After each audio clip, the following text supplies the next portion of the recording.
Schwann valley concept আমাকে বোঝাতে হবে। রিঙ্কু ক্লিয়ার? চলো, আচ্ছা এবার দেখো, আগের দিন দেখবে একটা কনসেপ্ট দিয়েছিলাম, সেম কনসেপ্ট।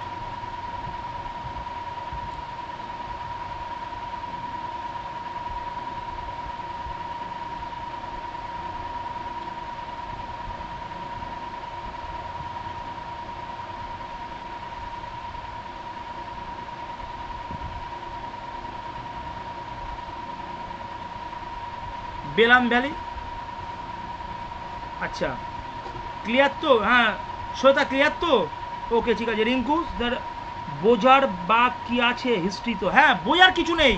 আচ্ছা বেলান ভ্যালির ব্যাপারটা বলি তোমাদের। বেলান ভ্যালিতে আমি একটা কনসেপ্ট দিয়েছিলাম। গতদিনের ক্লাসটা কে কে করেছিলে বলো? গতদিনের ক্লাসটা কে কে করেছিলে?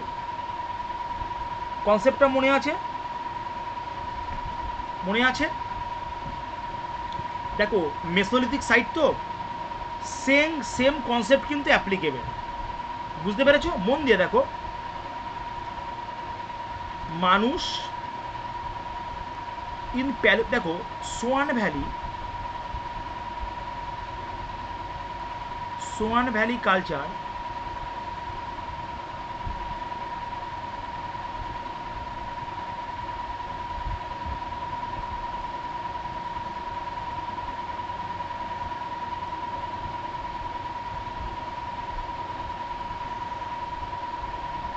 মূলত প্যালোলিথিক কালচার। বুঝতে পেরেছো? দেখো সোয়ান ভ্যালি শেষ হয়েছে, সোয়ান ভ্যালি শেষ হয়েছে, সরি প্যালোলিথিক পিরিয়ড শেষ হয়েছে, মানে মানে আমি ধরো যদি ধরি আপার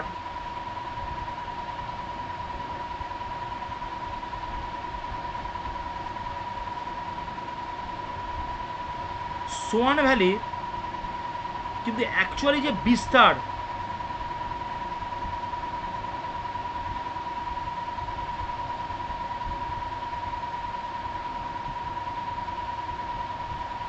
বিস্তার কিন্তু বেড়েছিল। পরিষ্কার?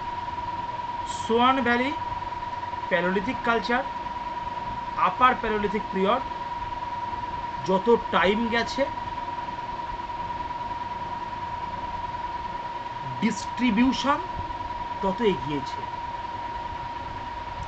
আমরা জানি সে মানে what is actual which type of distribution, মনে রাখবে জিওগ্রাফিক্যাল ডিস্ট্রিবিউশন। ওকে, দেখো এই সময় কি ছিল, স্টোনকে মানুষ গুয়া দুই ধারে রাখত।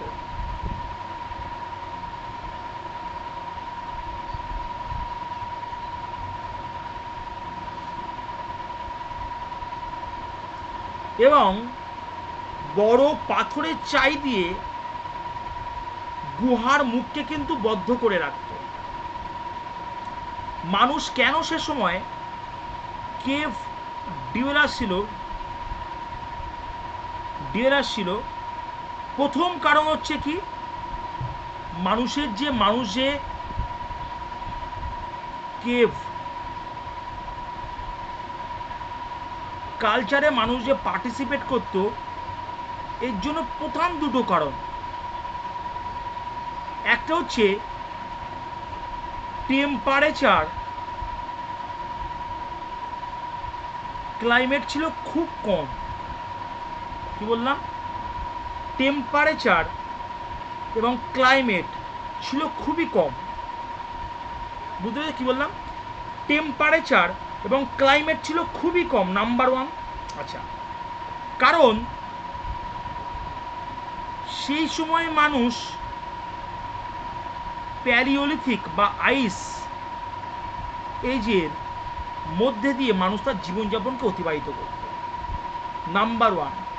নাম্বার টু, বড় বড় যে পুমা, দাতাল জীবজন্তু, সে পুমাদের আলাদা থাকার জন্য কিন্তু কোনো কি ছিল না, কোনো ফরেস্ট ছিল না। ওরা বিক্ষিপ্তভাবে কিন্তু যে কোনো স্থানে ঘুরে বেড়াতো। তার জন্য মানুষ তার গুহার পাশে বড় বড় পাথর রেখে দিত। হঠাৎ করে গুহার মুখটাকে যেই উঁচু করলো, একটা মানুষ যেই খাদ্যের সন্ধানে বাইরে গেল, গিয়েই ধরো দেখলো বড় একটা দাতাল জীবজন্তু তাকে খাওয়ার জন্য দাঁড়িয়ে আছে, সেই পাথর দিয়ে তাকে শিকার করবে। কি বললাম বুঝতে পেরেছো? এই হচ্ছে আলটিমেট গল্প। আমরা কি দেখব, এটা তোমাদের পেজ 1,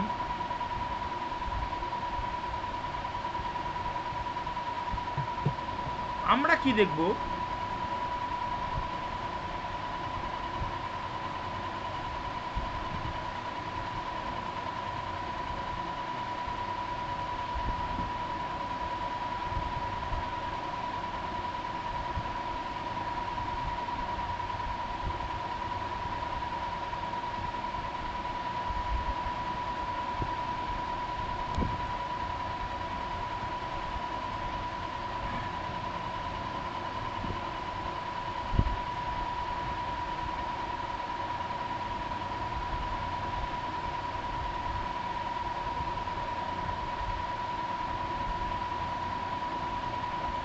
আচ্ছা আমি এটাকে ভাগ করে দিই, মেসুরির দিকে যাচ্ছি না আমি,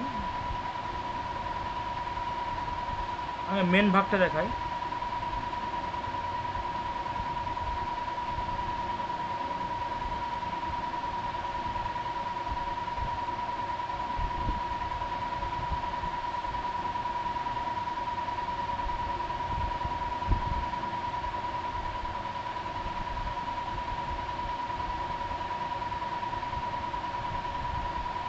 আচ্ছা দেখো,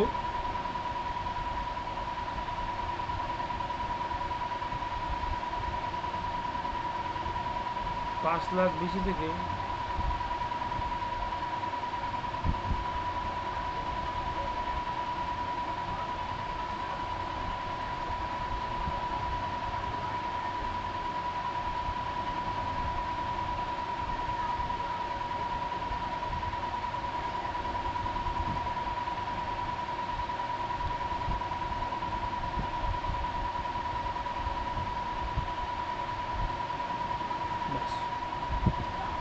আচ্ছা তার মানে আমরা কি দেখলাম,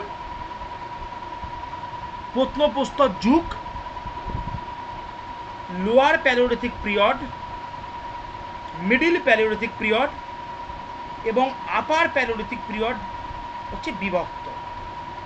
actually the total timing distance between the lower palaeolithic and upper palaeolithic is near about কিন্তু 4.5 লাখ 4.5, কিন্তু মনে রাখতে হবে ফোর তোমার হচ্ছে টাইমিং পিরিয়ড কত, হ্যাঁ 4 লাখ 4.5 লাখ একদম ডিস্টেন্সটা। আর আপার প্যালিওলিথিক পিরিয়ডের টাইমিং পিরিয়ড কত, 5 লক্ষ বিসি থেকে 50,000 বিসি, মিডিল হচ্ছে 50 থেকে 40, আপার হচ্ছে 40 থেকে 10। এই টাইমটায় প্রচুর পরিমাণে কিন্তু গ্লেসিয়ার হচ্ছে মেল্টেড হয়ে গেছিল, গলে গিয়েছিল। তোমরা দেখো সোয়ান ভ্যালিতে 7টা দেখো ধাপ আছে।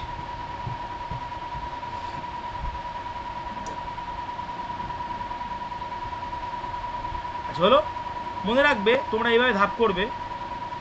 দেখো দেখো 1 2 3 4 5 6 7, কি বললাম, 1 2 3 4 5 6 7, 7টা ধাপ আছে। মনে রাখবে তোমরা পরীক্ষাতে সেম ধাপ করবে।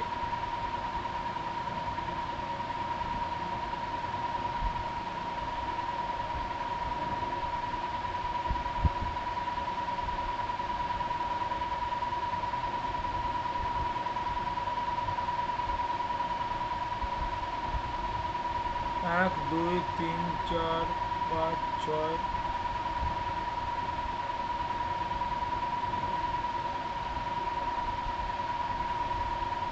মন দিয়ে দেখো।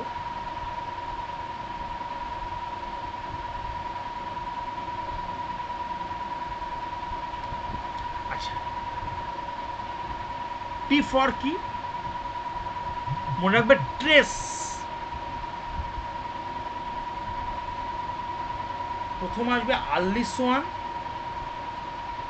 তারপর আসবে লেট সোয়ান, তারপর আসবে ইভলভ সোয়ান। মানে এগুলো কি?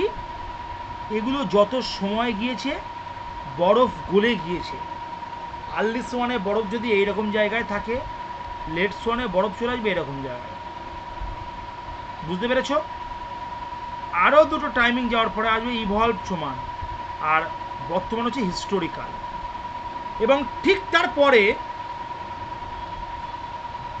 জল কিন্তু তৈরি হলো এবং নদী নালা বা সমুদ্র অর্থাৎ নিচু স্থানে জল চলে গেল। মানে অ্যাকচুয়ালি হিমবাহ যে গলন করে বা হিমবাহ গলে যেটা তৈরি হয়েছে সেটা এখানে কিন্তু বর্ণনাকরণ করা আছে। বুঝতে পেরেছ? প্রত্যেকে এই ছবিটা তোমাদেরকে আঁকতে হবে। আর এখানে দেখো তোমাদের নোট আছে যে সোয়ান নদীর উপনদী বা অববাহিকায় গড়ে ওঠা প্রাচীনতম সভ্যতা তথা সংস্কৃতি সোয়ান উপত্যকা সভ্যতা বা সংস্কৃতি নামে বহুল পরিচিত। দেখো লেখা আছে এটা মূলত প্যালিওলিথিক বা প্রত্নপ্রস্তর যুগক্ষেত্র নামে পরিচিত। দেখো ডিএন ওয়াদিয়া, হেলমুট ডিটেরা। আচ্ছা, এবার দেখো সোয়ান নদীর উপত্যকা থেকে পাথরের তৈরি হাতে আবিষ্কার করা হলেও এই সমগ্র খনন কার্যটির কর্তৃত্ব বা অবদান সর্বদা এগুলোর কাছে এইচ ডিটেরা এবং প্যাটারসনের হাতে হচ্ছে নষ্ট ছিল। কিন্তু দেখো এখানে দেখো লেখা আছে পরবর্তীকালে দেখো লেখা আছে কৃষ্ণস্বামী ডিসেন মেলগিন নামক নির্বিদ আবিষ্কার করেছিলেন যে সংস্কৃতি সম্পর্কে মানে বিস্তারিত অধ্যয়ন করেছি। ব্যাপারটা কি দেখো, বহু অ্যানথ্রোপোলজিস্ট আছে যারা আইস এজের লাস্ট পার্টটাকে একটা ট্রানজিশন হিসাবে কিন্তু কল্পনাকরণ করেছিল। যে দেখো একদিকে রুরাল কালচার, একদিকে আরবান কালচার, এইরকম একটা জায়গার একটা বিরাট কিন্তু গুরুত্ব ছিল। কারণ আফটার প্যালিওলিথিক স্টার্ট হতো মেসোলিথিক। সেই জায়গায় মানুষের যে দুটো হ্যাবিট, একটা বড় বড় পাথরকে ইউজ করা সেটাকে যেমন বাদ দিয়ে দিল, তেমনি গুহার ধারে বড় বড় পাথর রেখে দেওয়া। কারণ কি? পশু সেই পাথর, কারণ কি যদি হঠাৎ করে কোনো দাতাল কোনো জীবজন্তু দেখে তাহলে সেই পাথর কিন্তু যে দিয়ে সেই সমস্ত প্রাণীগুলোকে তারা হত্যা করতে পারবে। পরিষ্কার হলো? দেখো পাকিস্তানের পোতোহর অঞ্চলে বোনা উপত্যকায় সোয়ান উপত্যকা সভ্যতার প্রাথমিক উদ্ভব ঘটেছিল। ইয়া পাকিস্তান, ভারত এবং নেপালের কাছে দেখো যে ভালো করে দেখো পাকিস্তানের প্রত্নতাত্ত্বিক সভ্যতার পরবর্তীকালে ইয়া পাকিস্তান, ভারত এবং নেপালের মধ্যে ছড়িয়ে পড়েছিল। প্রত্নতাত্ত্বিকরা এই নদীর নাম অনুসারে সভ্যতার নাম দিয়েছিল সোয়ান সভ্যতা। সোয়ান বানান দেখো SOAN ইউজ করতে পারো, SOHAN ইউজ করতে পারো, সোয়ানিয়ান ইউজ করতে পারো। যে কোনো একটা ল্যাঙ্গুয়েজ কিন্তু তোমাকে ইউজ করতে হবে। বুঝেছ? এবার দেখো পাথরের সরঞ্জাম। এই সময় বিভিন্ন রকমের হাতের কুড়াল, ক্লেভার, চপার, ডিস্কয়েড স্ক্র্যাপার, কোর এবং ফ্লেক টুল ইত্যাদি অন্তর্ভুক্ত ছিল। দেখা গেছে আবিষ্কার পাথরের যে সমস্ত হাতিয়ার তথা নুড়ি এবং বোল্ডার পাওয়া গেছে সেগুলি কোয়ার্টজাইট নামক আকরিক দ্বারা কিন্তু তৈরি ছিল। এবং কোয়ার্টজাইটের কিন্তু উৎস ভারত, নেপাল, ভুটান এবং কি যে ভারতের যে শিওয়ালিক বেল্ট কাকে আমরা বলবো শিওলিক বেল্ট? ঝাড়খণ্ডকে ওরিয়েন্টেড করে সেই সরি কাকে আমরা যে হিমালয়কে ওরিয়েন্টেড করে যে শিওলিক বেল্ট, সেই শিওলিক বেল্ট ধরে কিন্তু পাওয়া যেত।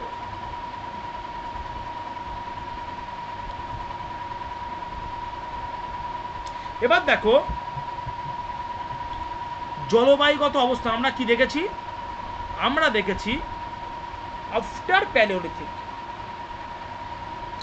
তার মানে টেম্পারেচার কি হবে? ওয়ার্ম, ড্রাই অ্যান্ড, মনে রাখবে দেখো জলবায়ু কী হবে? ওয়ার্ম হবে এবং কি যে ড্রাই হবে, পরিষ্কার হয়েছে। শুধুমাত্র গরম হবে না, ঠান্ডা না, ঠান্ডা এবং শুষ্ক। এই গরম এবং শুষ্ক হচ্ছে অ্যাকচুয়ালি জলবায়ুগত অবস্থা। কারণ কি সোয়ান ভ্যালির লাস্ট পার্টে এসে বরফ সব গলে গেছে। এবার আসবো আমরা বস্তুগত সংস্কৃতি, প্রাথমিক সোয়ান সংস্কৃতি, প্রারম্ভিক সোয়ান সংস্কৃতি, পরবর্তী সোয়ান সংস্কৃতি এবং যে বিবর্ধিত সোয়ান হচ্ছে সংস্কৃতি। দেখো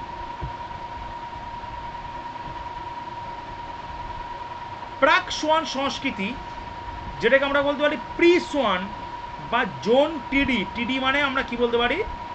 ট্রেস ডি। দেখো প্রকৃত সোয়ান বা প্রারম্ভিক সোয়ানিয়ান উপত্যকার প্রাপ্ত সরঞ্জামগুলি বেশিরভাগ ছিল অত্যন্ত ভারী, যেমন কি চপার, স্ক্রাপার ইত্যাদি, এবং কি অনেকটাই ছোট হওয়ার জন্য তারা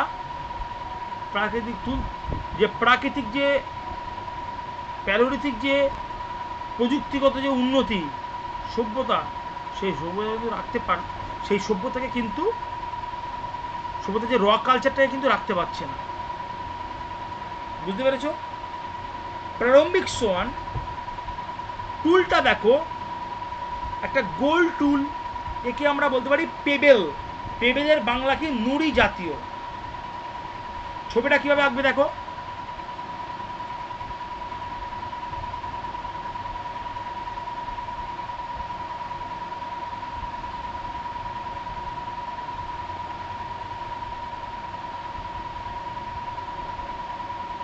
আচ্ছা এবার দেখো তোমরা পেবেলের একটা কথা তোমাদের আমি বলে দিই। দেখো পেবেল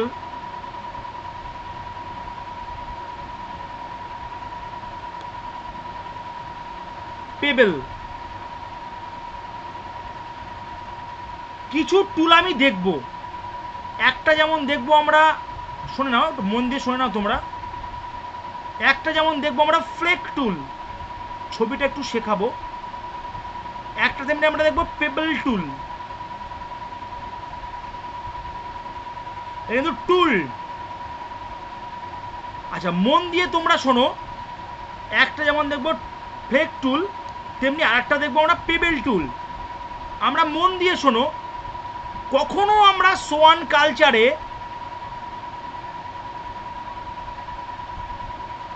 কালচারে আমরা ফ্লেক টুলকে কিন্তু উল্লেখ করব না। কারণ কি? ফ্লেক টুল এসেছিল মেসোলিথিক থেকে স্টার্টেড হয়েছিল এবং আপার প্যালিওলিথিক থেকেও কিন্তু স্টার্ট হয়েছিল।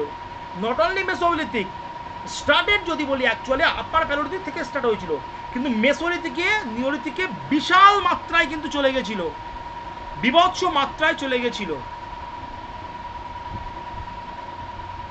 কি বললাম বুঝতে পেরেছ?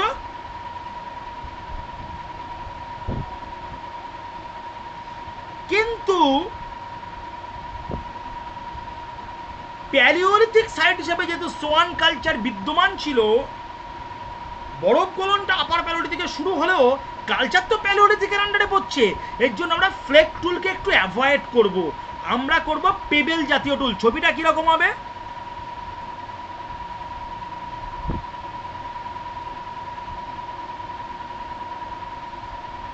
হলো কয়েক সেকেন্ডে ছবি আঁকবে, দেখে নাও।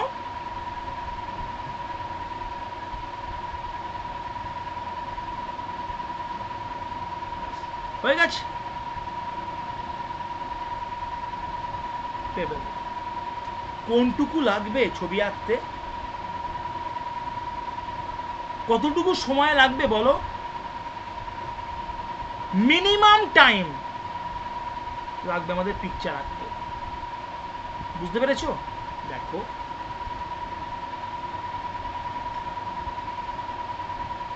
দেখো গোলাকার এই ছবিটাকে আমি কিন্তু আঁকলাম, তোমরা এখানে দেখে নেবে। আচ্ছা, এবার দেখো পরবর্তী সোয়ান সংস্কৃতি, ট্রেস টু, বা যেটাকে আমরা বলতে পারি লেট সোয়ান ভ্যালি কালচার বা পরবর্তী সোয়ান উপত্যকা সংস্কৃতি। আমরা প্রথম আসলাম প্রারম্ভিক বা আর্লি, এবার আমরা আসবো লেট। লেট সোয়ান এ, লেট সোয়ান বি, একে আবার দুভাগে ভাগ হচ্ছে। সোয়ান কালচারের লাস্টের পার্টে, মানে আমরা বুঝতে, যখন আমরা প্যালিওলিথিক ছেড়ে আমরা মেসোলিথিকে এন্ট্রি নিচ্ছি, সেই পার্টে কিন্তু চলে আসলো আমাদের পেবেল টুল নয়, আমাদের কি আসলো? আমাদের ফ্লেক টুল।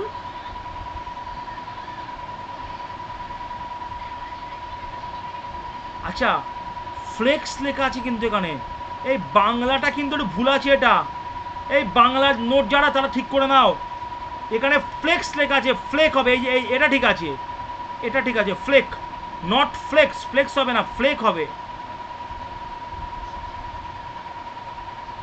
ফ্লেক হবে, ফ্লেক, নট ফ্লেক্স, ফ্লেক টুল। বুঝতে পেরেছো? এই যে টেকনিক, এই টেকনিকটাকে আমি কি বলবো? লেভালোসিয়া, লেভালোসিয়ান টেকনিক, লেভালোসিয়ান টেকনিক শেখাবো। দেখো লেভালোসিয়ান টেকনিকটা শেখাবো। পেজ 2 কি?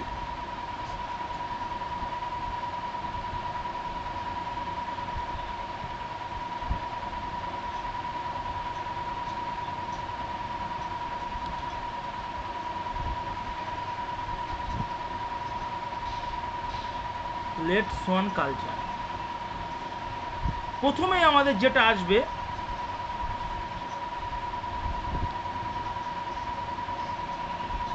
এরকম একটা ছবি আঁকলে, ছবি এঁকে এরকম দাগ দিয়ে দেবে ভিতরে। হলো কি করবে? লেভালোসিয়া টেকনিকটা দেখে নাও। ছবিটা কি আঁকবে? এই টুলের চার দিক দিয়ে আঘাত করবে।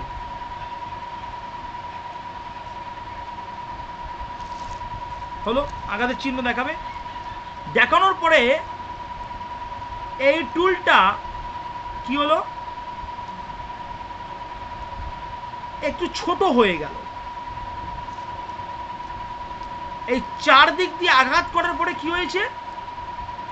এই চার দিক দিয়ে আঘাত করার পরে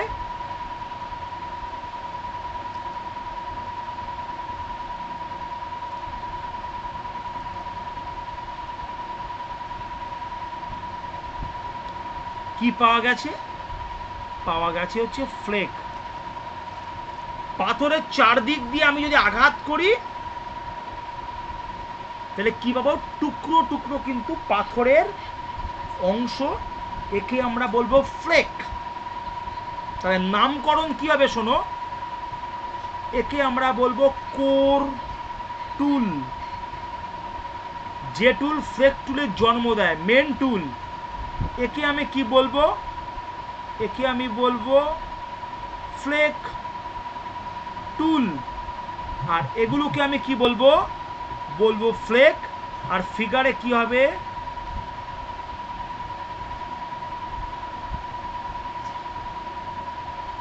লোইসিয়ান, SIN,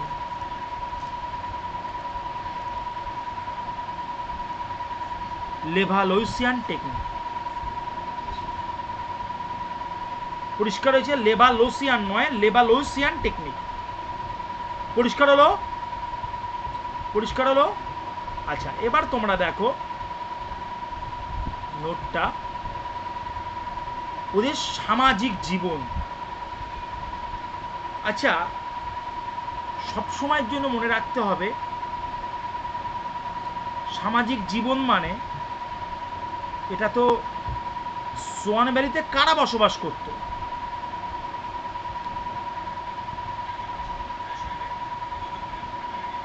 বাড়িতে বসবাস করতে কারা? Palaeolithic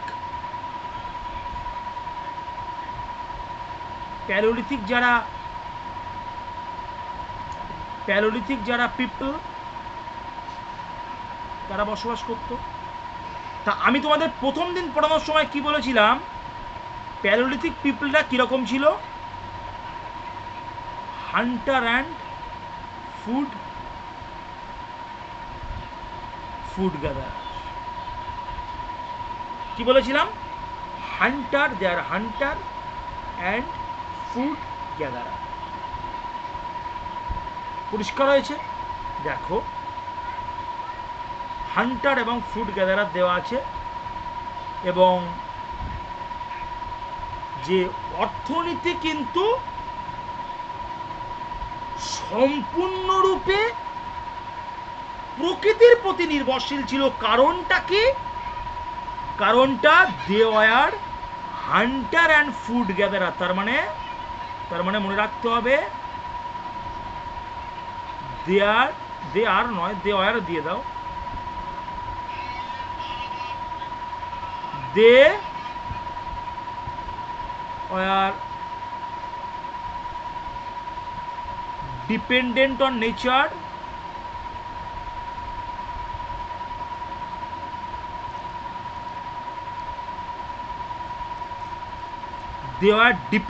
on nature for subsistence. তারা সম্পূর্ণরূপে প্রকৃতির প্রতি নির্ভরশীল ছিল। প্রকৃতি যদি তাদের খাদ্য যোগান দিত তারা খেত, তাদের যদি খাদ্য যোগান না দিত তারা কিন্তু খেত না, বা তারা অভুক্ত থাকতো। এই জায়গাটা বুঝতে পেরেছো তো?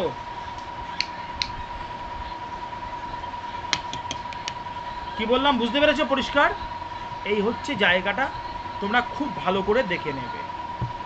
হয়েছে সামাজিক জীবন।